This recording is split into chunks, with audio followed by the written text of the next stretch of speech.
Assalamualaikum warahmatullahi wabarakatuh. Hai mahasiswa sekalian, peserta mata kuliah Sistem Temu Kembali Informasi. Kali ini kita akan membahas tentang implementasi teks preprocessing dengan menggunakan bahasa pemrograman Python. Dan kita juga akan menggunakan salah satu layanan dari Google yang disebut dengan Google Colab.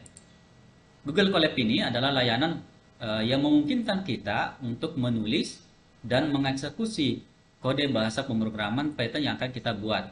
Kita bisa mengakses Google Colab dari alamat colab.research.google.com, dan file yang akan saya demonstrasikan pada kali ini bisa didapatkan pada alamat GitHub saya seperti yang tertera pada layar. Silakan diakses. Di sana terdapat beberapa contoh file Python yang terkait dengan sistem temu kembali informasi. Baik, mari kita mencoba menggunakan Google Colab dalam implementasi ini. Ini adalah tampilan awal dari Google Colab. Di sini kita bisa lihat beberapa tab. Ada tab untuk contoh, di mana Google menyediakan beberapa contoh kode yang kita bisa eksekusi. Kemudian, jika kita ingin membuat file baru, kita bisa mengklik New Notebook. Kita klik, tunggu sampai editornya terbuka, tergantung dari kualitas koneksi kita. Jadi kode ini akan dieksekusi di dalam web browser tanpa kita melakukan instalasi apapun, kecuali misalnya kita akan menggunakan library yang tidak ada pada Google Colab. Itu baru kita akan melakukan instalasi. Itu pun instalasinya melalui web browser di sini. Nah, ini adalah tampilan dari editor Google Colab. Kalau kita lihat, sekilas tampilan ini mirip dengan tampilan dari Jupyter Notebook, di mana Jupyter Notebook ini adalah salah satu tools yang populer juga yang biasa digunakan untuk menulis dan mengeksekusi kode bahasa pemrograman Python. Kita coba menuliskan perintah sederhana ya. Misalnya, saya akan menampilkan teks ke layar menggunakan function print. Jadi seperti ini, print, misal selamat datang di Google Colab. Nah, setelah itu kita bisa mengeksekusi kode ini dengan mengklik tombol yang ada pada sisi kiri. Yang ini ya, kita klik, kita tunggu sampai tampilannya muncul. Pada saat awal eksekusi mungkin makan waktu beberapa detik, mungkin sekitar 5 detik atau 6 detik. Kita tunggu saja sampai muncul hasilnya. Nah ini hasil eksekusi baris di atas. Nah, pada Google Colab juga sama dengan di Jupyter Notebook, kita bisa menambah sel kode dengan mengklik tombol yang ini ya. Kita klik. Nah, sehingga di sini di sel yang kedua kita bisa menuliskan kode Python juga, dan kita bisa eksekusi secara terpisah dengan sel yang pertama tadi. Nah, misal di sini di sel yang kedua saya akan membuat operasi aritmetika penjumlahan. Misal saya punya variabel nilai 1 sama dengan 5, kemudian variabel nilai 2 sama dengan 10. Kemudian sini ada variabel penjumlahan sama dengan nilai 1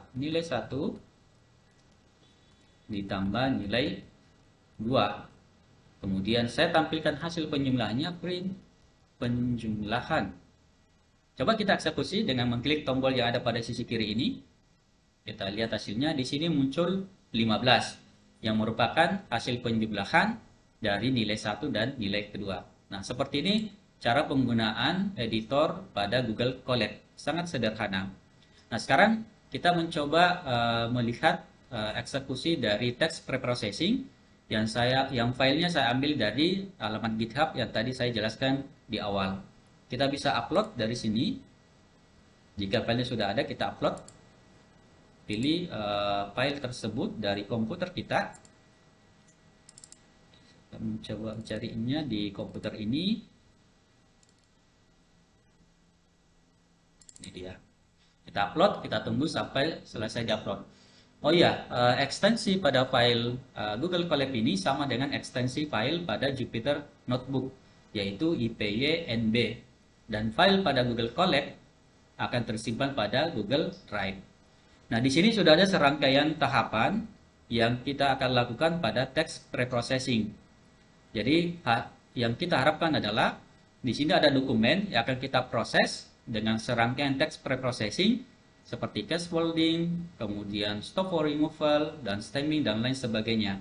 Oke, baik. Mari kita lihat satu persatu urutannya. Yang pertama di sini kita akan mengimport beberapa library. Nah, di sini saya menggunakan library NLTK untuk melakukan tokenizing. Nah, tokenizing ini juga salah satu tahapan di dalam text preprocessing. Kemudian, saya menggunakan library Sastrawi untuk melakukan stop for removal dan stemming. Library Sastrawi ini cukup populer digunakan untuk memproses dokumen berbahasa Indonesia. Kita coba eksekusi baris sel ini. Klik tombol yang ada di sisi kiri. Tunggu sampai muncul hasilnya.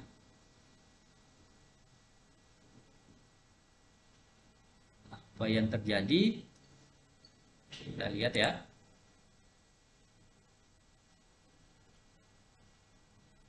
Baik. Nah, di sini muncul pesan error ya. Di sini muncul pesan error yang menyatakan bahwa tidak ditemukan modul dengan nama Sastrawi. Ini terjadi karena secara default di Google Colab itu tidak ada library Sastrawi. Oleh karena itu, kita bisa menginstal secara terpisah. Kita bisa tambah sini. Kemudian kita bisa menginstal dengan perintah PIP. PIP ini adalah package manager dari Python. Install Sastrawi. Oke, kita eksekusi. Tunggu sampai dia melakukan instalasi dari Sastrawi. Oke, pastikan pesannya sudah sukses seperti dia. Oke, ini kita bisa kasih naik ke atas. Kita up ke atas ya. Sekarang kita coba eksekusi ulang baris import library ini. Semoga kali ini berhasil. Baik, nah ini sudah tidak muncul pesan error. Berarti proses import library sudah berhasil dilakukan. Kita lanjut ke sel yang selanjutnya. Ini adalah dataset yang akan kita proses. Misalnya saya membuat di dalam dengan menggunakan nama variabel dataset.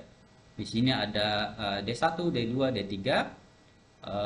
Saya menggunakan dictionary ya. Ini kalau di Python namanya dictionary. Kemudian isi dokumennya saya simpan di sini. Oke, kita eksekusi. Ini tidak ada tampilan apa-apa. Setelah itu kita lanjut saja. Proses berikut adalah case folding. Case folding adalah mengubah huruf kapital menjadi huruf kecil. Perhatikan pada dataset yang kita punya, di sini ada beberapa huruf kapital. Seperti pada kata saya, huruf S-nya adalah huruf kapital. Pada kata Android, huruf A-nya adalah huruf kapital. Nah, sekarang kita bisa eksekusi, mengubahnya menjadi huruf kecil dengan menggunakan function lower. Terus kita coba tampilkan hasilnya.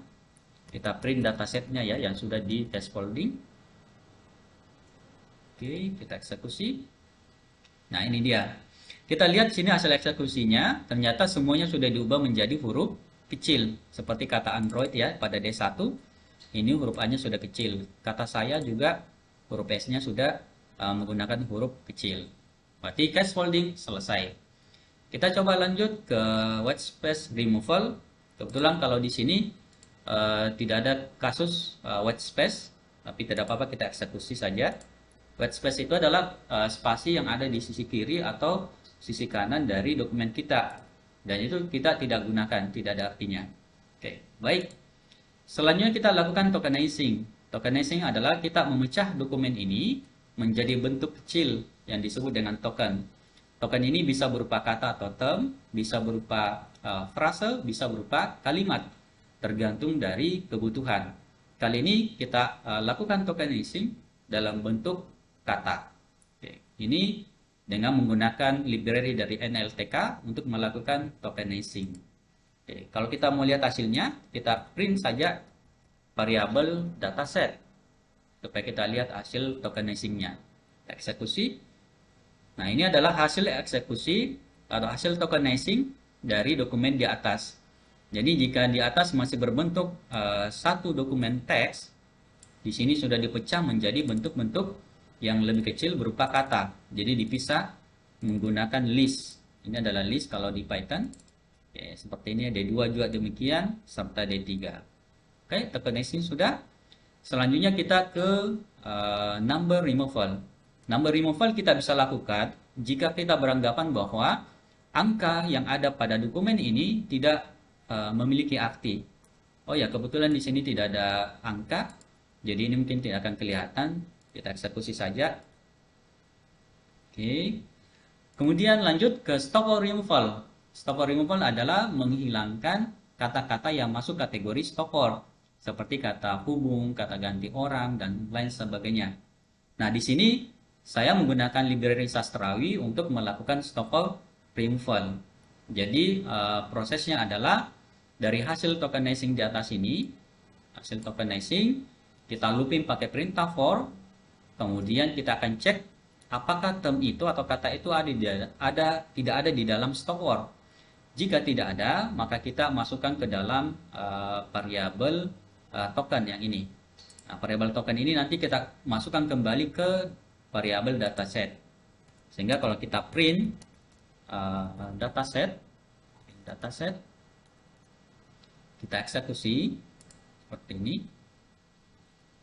Ada yang error.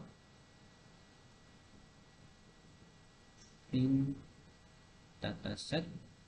Baik, ini ada error, kita indentnya salah, kita kasih ke belakang. Oke, kita eksekusi kembali.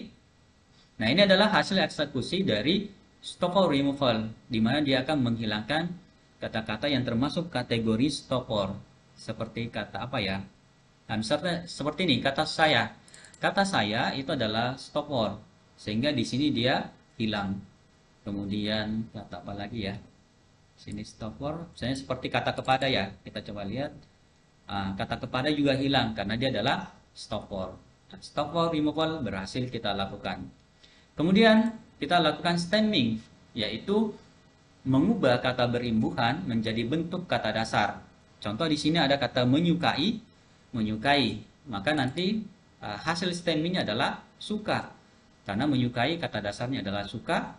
Kemudian apa lagi ya? Misalnya penghargaan, kata dasarnya adalah harga.